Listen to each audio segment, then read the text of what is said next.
Greetings builders, Daniel here and welcome to another top 3 video where every week I choose a topic and show you my 3 favorite builds of it. Today's theme is for those who like to zoom through maps. I'm talking about the Flicker Strike builds, and if you wanna try any of those you can find links for POBs and complete guides in the video description. And if this video helps you, please leave a thumbs up to support the channel. Thank you very much and let's get into it! Let's start with the well-balanced Nightblade Flicker Strike Raider with the Ranger class. This is the kind of build where you can have it all. It easily achieves over 10 million DPS, it's super tanky and as you can see on the gameplay, incredibly fast. To list the pros of this build, I have to pretty much repeat what I just said. This is one of the most well-balanced builds I've ever played. It has super speed, damage and survivability. It also has a satisfying gameplay with explosions, and let's face it, Flicker Strike is just super cool. Now to list the cons, I'll start saying that this build isn't cheap. You need some mandatory unique and rare items that will exceed the divine price. Another issue is that you have little control over your character. This might be a problem on bosses like Queen Atziri and the Shaper, where you need to know which clone to attack and mind your position. Getting to the budget, this build is expensive and not a starter. You need at least 6 divine orbs to put it together. Don't forget that on PoEbuilds.net you can find a list with all the equipment that you need to buy for this build, with direct links for examples being sold by other players. You need 3 mandatory unique items for this build. The first is the Farus Fur Body Armor, which guarantees that you always have your full frenzy charges on. Next, we also need a Yoke of Suffering amulet that causes all of our elemental damage to be able to shock enemies, causing them to take a lot more damage. Finally, we also need the Perseverance Bell that turns tankiness into damage. It does that, granting 1% increased damage for every 200 of the lowest between armor and evasion. Good thing that this build counts with over 30,000 of each. For clear speed, this build is surely a 10 out of 10, and I didn't even need to tell you that. Check out this gameplay, this is some serious anime swordsman stuff. The boss damage is also great, especially when you can use your berserk skill. As you can see, it kills guardians in less than 2 seconds, but I will only give it 9 out of 10 because this damage is reduced on pinnacle bosses when it's harder to stack our rage. For the survivability, I'll also give it 9 out of 10. This build has almost 100,000 effective HP because of high armor, high evasion, spell suppression, over 30% chance to block and high chance to avoid elemental ailments. I just took 1 point out because you have low life regeneration, making it vulnerable to poison.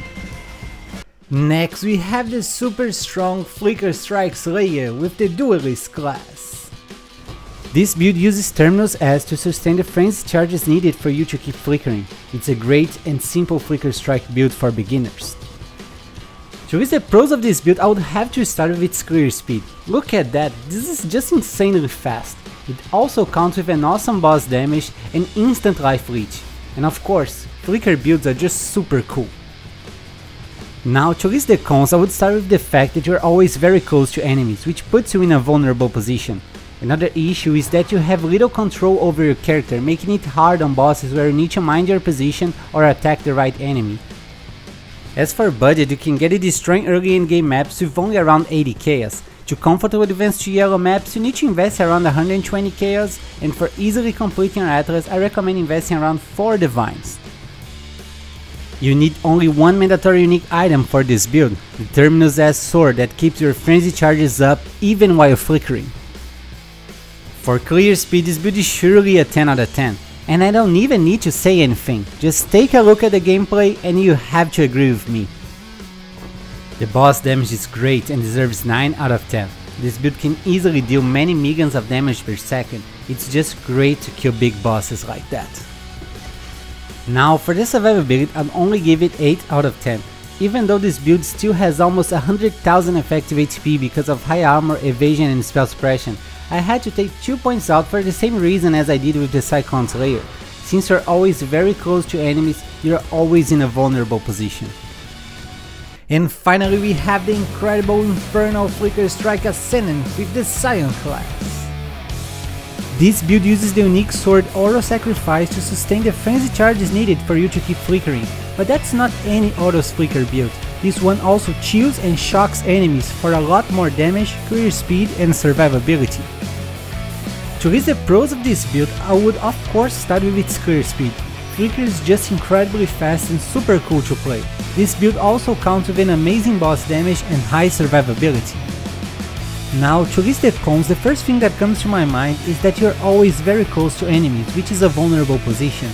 Another issue is that you have little control over your character, making it hard on bosses where you need to mind your position or attack the right enemy.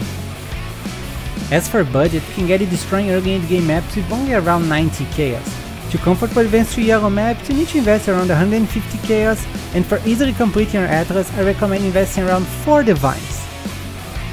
We need 2 mandatory unique items for this build. The first and most important is the Auto Sacrifice Sword that allows you to maintain your frenzy charges always up even while flickering.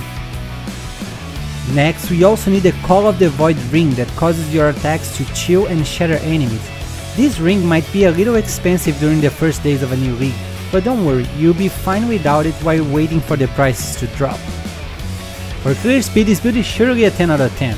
As any other Flicker build, this one is also insanely fast, so fast that some players can even play without getting nauseous.